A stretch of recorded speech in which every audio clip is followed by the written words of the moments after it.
The CFMEU is claiming that 2 seats in the Hunter could be lost. Is this just allies of John Setke with an axe to grind here, or do you think they've got a legitimate point?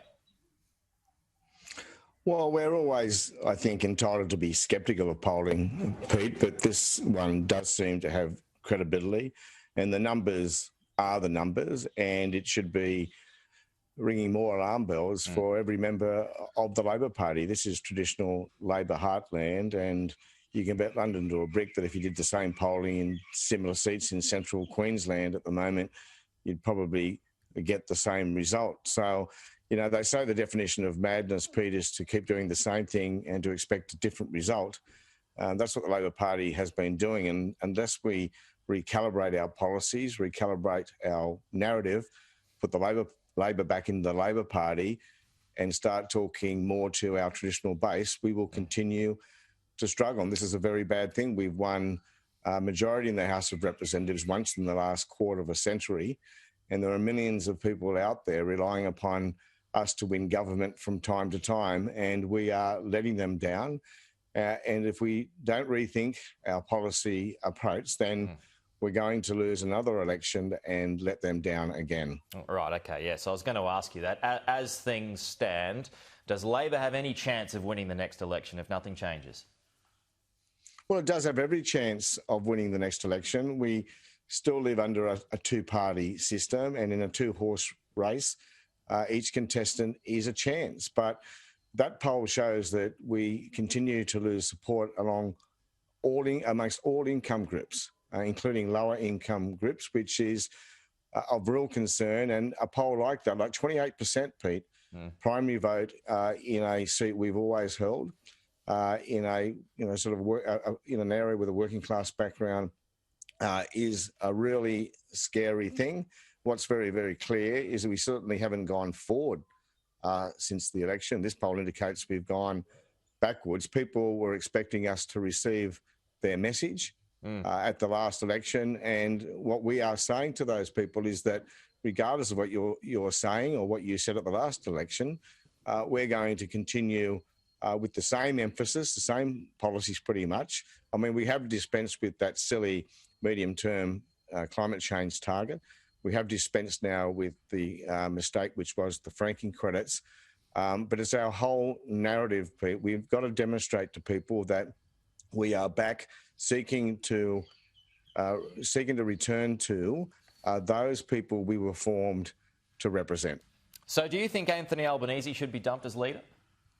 No, I don't. I still believe Anthony Albanese has a chance to change the narrative, change the policy settings, but he is running out of time. The clock is ticking. The election could be this year, and it takes many months to build an alternative narrative, to persuade people that you've learned your lessons and you're back talking to our traditional base. So we need to get on with it, and we need to do it very, very quickly, and this poll just demonstrates that again. So he is the right man to go to the election. You don't believe that there'll be a spill beforehand that would give Labor a better shot at winning the next election? Pete, I'm far more concerned with the message than the messenger. And people want to hear us talking about aspiration.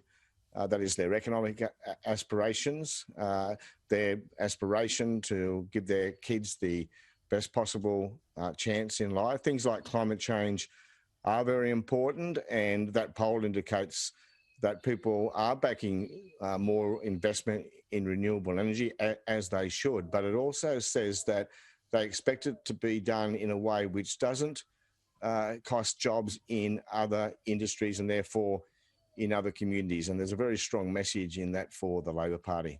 You've certainly seen the writing on the wall with the changes that you made last year, Joel. I mean, do you have concerns that you could be swept up in this? You went close to losing your seat last time around. Do you have concerns that you could well lose it next time around?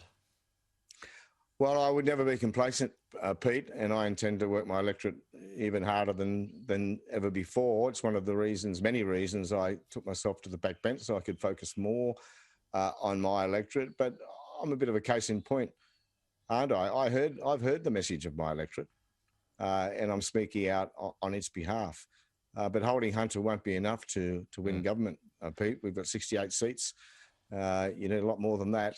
And, we're not on track to secure a lot more than that. In fact, if that poll today is correct, we're going backwards. The CFMEU has identified Tanya Plibersek as potentially a better leader than Anthony Albanese. What do you make of that? I mean, you'd surely think that you might well be a good shot, Joel, surely. Well, we're lucky, Pete, to have a lot of talented people in our show. The great shame is that they spend all their lives, political lives, on the opposition benches. Albo and I will mark 25 years on March 2, and we would have spent 6 years in government. It's not good enough, and not just for us, but of course the people who rely upon us to form a government from time to time. I mean, it's not as if we've got a good government at the moment. I don't think anyone would argue that. We've got a bloke there, Scott Morrison, who promised at the election he'd change nothing, and he hasn't, outside the global pandemic. So there are opportunities there for the Labor Party. We're not up against a mob which is impossible to beat, quite the contrary. But we've got to get that narrative correct. We've got to recalibrate our policies and return to our base. Can I just ask finally, Joel, this is a complete change of topic. These concerns out of Norway with the Pfizer jab, would you have concerns about taking a vaccine if it's leading to the deaths of people overseas? Well, my job, Pete, in part is to try to build public confidence in vaccines.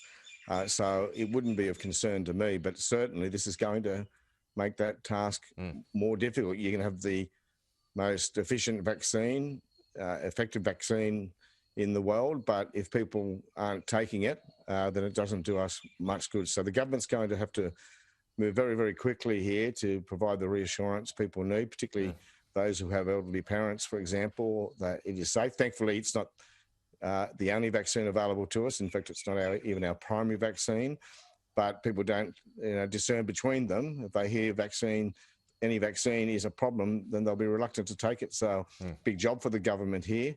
They need to get on with it and start to build that community confidence.